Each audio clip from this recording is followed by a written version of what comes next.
Hey guys, and welcome back. So I've been a little busy lately. We had a little bit of snow up here in Washington State. Not as much as in Texas. I hope you guys who have friends and family, or if you guys are in Texas, I hope you got through that okay. That was pretty rough couple weeks there. But yeah, we got some snow. We're out of power actually at my house for about 4 days. Luckily I have a generator that runs most of the downstairs, including the furnace and the hot water tanks and stuff like that. So we were good. But I have been working on the FJ, and I just wanted to throw a quick video together, kind of show you what I chose as far as my power needs and something else that I've been building, which is kind of fun. So let's go with the power first. Let's start with that. So I had been looking for a power source, a secondary power source for the FJ for a while now, and I guess I had three main criterias for it. The first one was I wanted it to be around 1500 watts. Just from what I was reading, I was like, I think 1500 watts is a good amount. I needed it to be a budget friendly. I could have went with a Jackery 1000, which, you know, has 500 watts lower than what I kind of wanted, my fake like number in my head. But man, that's $1,000, and it's hard to justify spending that kind of money right now. And then thirdly, it had to be portable, and that's why I was mentioning the Jackery. I could have probably built something and had it hard mounted into the FJ and might have spent a little less money than even what I spent now, which in fact, I know for a fact that I could. But two things: one, I am no electrician, and electricity pretty much scares the hell out of me. More surprising you were. That's something.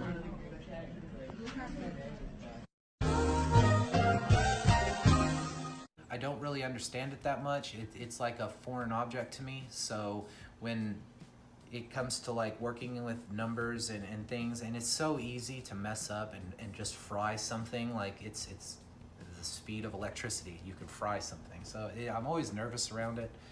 I don't like being electrocuted. I've been electrocuted a couple of times. I grew up in the country around electric fences, and I've been electrocuted more than once, and it's not fun.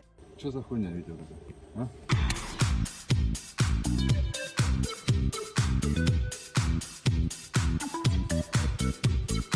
And I think that just kind of scared me away from electricity altogether. So, all that being said, I wanted something that was pretty much plug and play. Because I didn't want to spend $2,000 to have something built in my system, you know, having it built by a professional. Had I known, or if I would have known anything about electricity, I could have probably built what I ended up with myself. But I'm really happy and I'm really stoked with what I went with, and I'm excited to share with you guys. So this little guy right here is my portable solar generator power box from Cutting Edge Power. It has a 1500 watt pure sine wave inverter mounted on top. It has two marine 12 volt ports on the back side here. It has two 110 plug-ins right here. It has two USB ports on the MPP solar charge controller.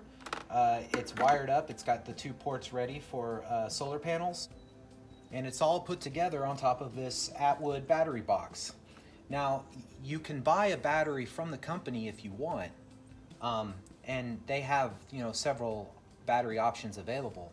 But I found one from Renogy that I put in here that's just a 100 amp hour AGM deep cycle battery. I actually got it on sale, so that's why I went with it instead, because they're all similarly priced. The 100 amp hour ones are anyways. And I'd really like to go with lithium to have a true like 100 amp hour battery, but honestly I can't afford the lithium batteries right now. So this box with everything on top of it was $549, and you can go to cuttingedgepower.com. They have tons of different options. They have solar generator boxes that can power your entire house and that come on a cart with wheels and everything. It's pretty impressive.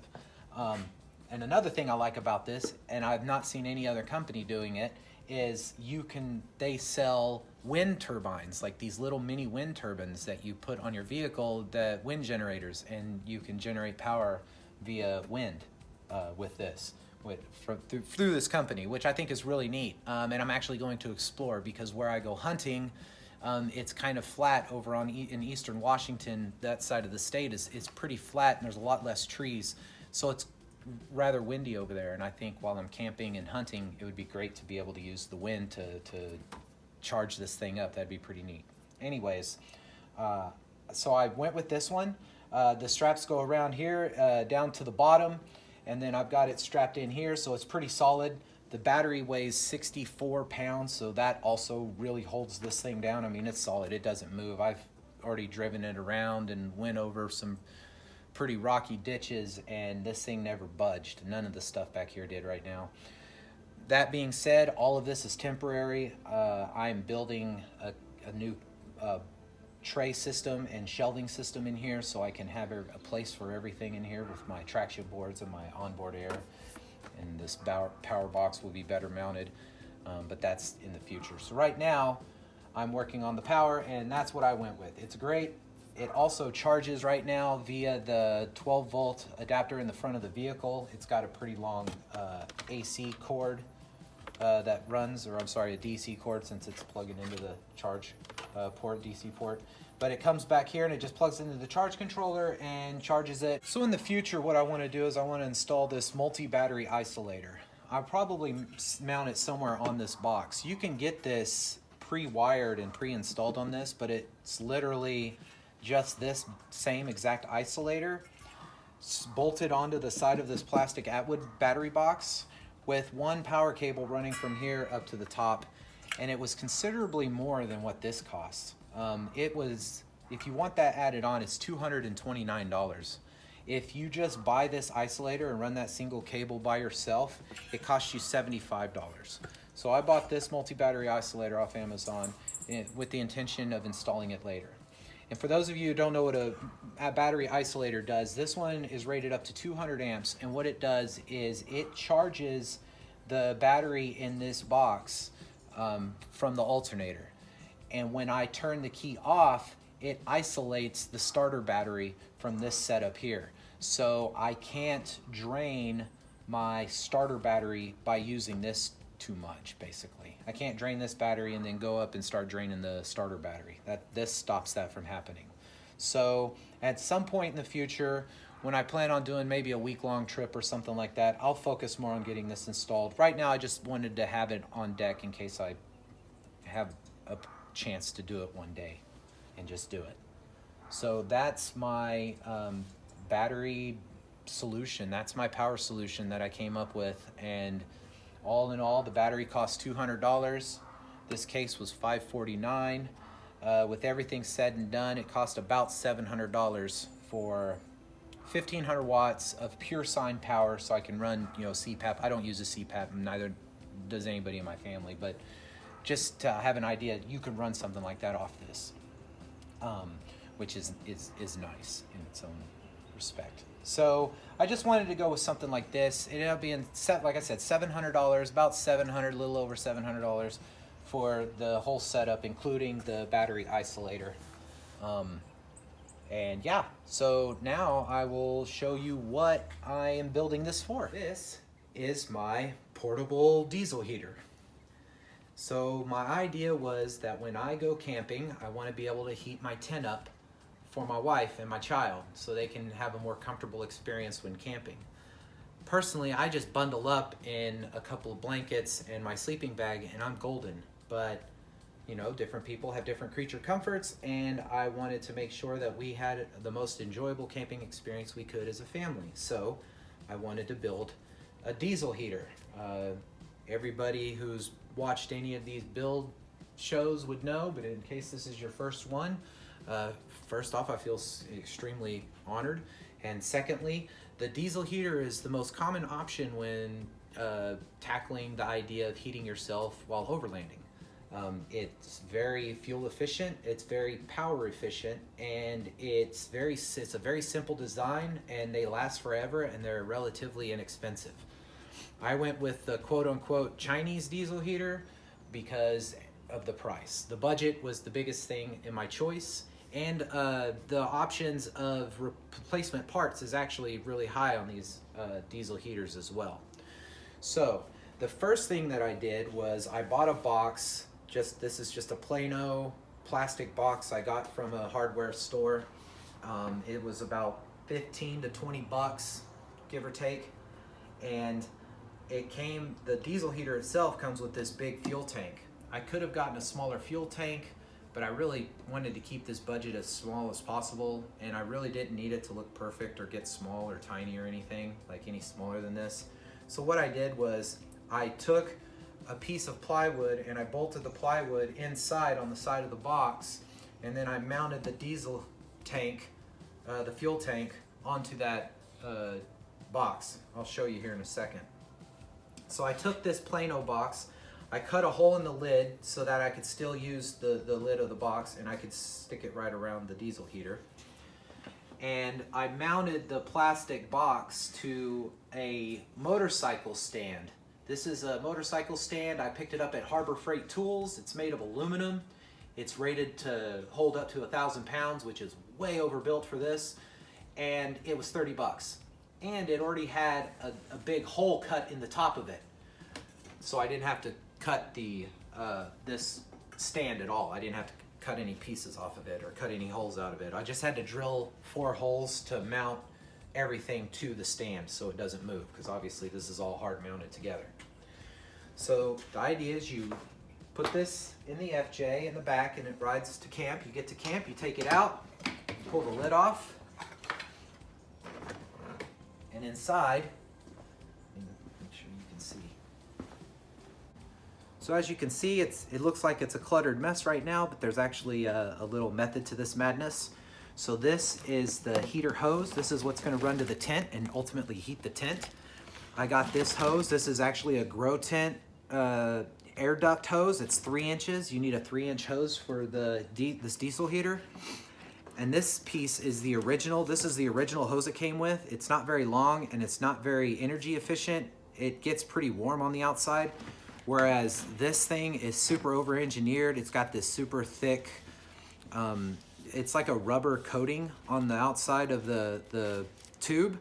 And so that really retains the heat, and the heat retention stays inside, which is really nice because you want the heat to go inside the tent. You don't want it radiating off the tube, and it doesn't. So third thing that's great about this is I got a 16-foot piece of it, and I think it cost me 20 bucks. I picked it up online, on your online retailers. It's got this clamps to the front, and then I've got this hose clamp that can come on and off because I also have a T that I can slide onto the front, and I can have this actually heat multiple tents if I want to heat more than one tent. So I can pull this out. This is just the hose clamp, so this clamps onto the hose, onto the diesel heater front to keep the hose on. And then this is just a vent that kind of is nice, just kind of rotates. I put this inside the tent and I clamp the hose on the other side of the tent, and I can actually aim this and a little bit, changes the direction a little bit, not much. It's almost negligible, but it helps and it looks nice. And then finally I got this, which is just the wiring harness. So it kind of comes as just a big mass of black cables. So I got it all laid out, wired it all up, and then I put it around this heat-resistant wire loom just to kind of give it a little more protection. So I've got the blue one is my LCD screen. So the blue cable runs straight up into the tent. And so this is the controller as well as the thermostat. So when this reaches a certain temperature, this regulates as needed. So this runs up into the tent. And the red cable, of course, is your power cable. So when you buy these little Chinese diesel heaters, they don't come with anything connected to the end of the power cable. It's just, the power cables just end, and they kind of give you your choice on how you want to wire it up. Some people like to take these and wire them straight up to a battery, so it has its own special battery that only it uses, which, you know, you can do if you want. I wanted to go the 12-volt route, so I wired a 12-volt adapter to the end of it. It cost about 10 bucks. I think I got 2 of them on Amazon, and wired it up here, and it works great. So the way these wires go in is I've actually cut a hole in the side of the box here, and I can slide my connector for the LCD screen and the controller for the computer on the diesel heater itself. And then I have the other connection, which is to the fuel pump. So I just plug in the fuel pump here. And I plug in the diesel heater here. And then once I plug it into 12 volt power, I'm ready to go. I just have to hook up my hoses. So like I said earlier, everything is hard mounted to the aluminum stand on the bottom. And the way I have it running in here is it's super simple. So the diesel heater sits here. This is the combustion side. So this is the side that gets a little warm, but it doesn't get hot.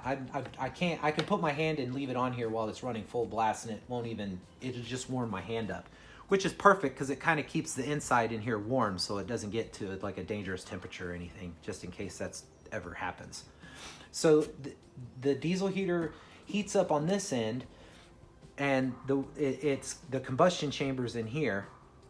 So the cold air is getting sucked in from outside, and it comes through here, goes in the fan, goes around this combustion chamber that's been heated from the combustion, and it blows out hot air on the other end. And then there's a computer board right here that kind of regulates, it's basically the thermostat computer board, and also regulates like the pump speed and stuff like that. The little pump is this tiny little piston pump right here. Now, you want to mount this at an angle, and the reason you want to mount this at an angle is because that tiny little piston in there is pumping 0.02 mils per tick. So it's pumping very, very little fuel, and it's metal on metal. So over time, if your pump isn't angled, an air bubble can get in there, and the diesel fuel is what lubricates that little piston. So when there's an air bubble in there, obviously there's no diesel fuel there where that air bubble is. So you can actually wear out your motor and it can pump less efficiently if you don't have it mounted at least like a 30-degree angle, I think is what the instructions said.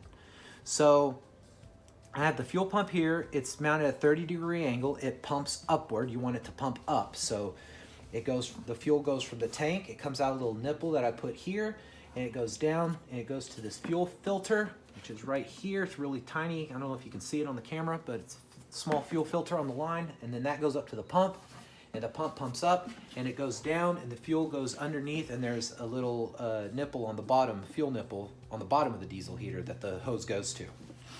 And that is it. That is how you hook up a diesel heater. Because the hole in the bottom of the stand was so big, it's about that big of a hole, I was able to cut a big hole in the plastic, so my exhaust that gets really hot on this diesel heater is in no way able to get heat close enough to melt the plastic. It doesn't damage anything underneath. In fact, I'll show you kind of what it looks like under there. All right, so as you can see, it already had a hole cut in the bottom here. So this was a pre-cut hole for the motorcycle stand, and the two exhaust pipes just fit just through and still gave me enough room to clamp some hose clamps on it. So I lucked out there. This is the hot exhaust. So this, when the combustion happens, this is the combustion exhaust. So this thing gets incredibly hot. So I went to the auto parts store and I picked up manifold tape. It's what they wrap race car manifolds with to help with heat protection of other vital components under the hood. So I use that, and it really helps. Now you can still burn yourself if you touch this while it's running, especially on full blast, but it won't scald you, or it won't burn you as bad as it would without any protection at all. It was downright dangerous. So yeah, that's much safer. I would highly suggest doing that. It's very simple. Use gloves when you do it though, because this does have like a fiberglass in it. And I just wet it down also, which is per the instructions. It really helps it wrap kind of tighter and nicer and a little cleaner. I'm not real good at it. I got a little bit of bends, but whatever. This is just your exhaust in. So this is just sucks cold air in to the combustion chamber. And this is just the exhaust out. And this little green line here is my fuel line, which I'll be replacing later with a more heavy duty fuel line. I just don't have 3/8 rubber fuel line right now. So yeah, that's pretty much how it's mounted on the bottom. It's got this muffler here to suck in, which doesn't really do anything. But this little guy here is actually pretty impressive. It works pretty well. I saw a couple of videos where people were like, they don't really do that good. They don't really work that well. I don't even use them. But this thing had a whistle. This whistled quite a bit, the exhaust did. And then once I put the muffler on, the whistle completely stopped and it got completely silent. So that's how I mounted the diesel heater to the stand. All right, and lastly, I wanted to bring up something real quick. I did last time. I didn't point out. I forgot. I actually built myself a shovel mount. So I got these brackets off of Amazon. I will link in the description below where I got them, but they work great. I 100% love these clamps. They work great on clamping to anything that's like from 1 inch to 1.5 inches, I think, or even 1 3/4 inches. There's a pretty big gap because there's spacers that you could swap out to make it, grip bigger, the grip area bigger or smaller. And then it's got a nice hole drilled in it, and it's thick aluminum. It's painted. It's really nicely built, and it's got these screws that screw in on the bottom and the hole's threaded. And then even with the threaded hole, it still has a nut that you put on the end of the bolt, so it's like double tight. So it won't let go, which I really like.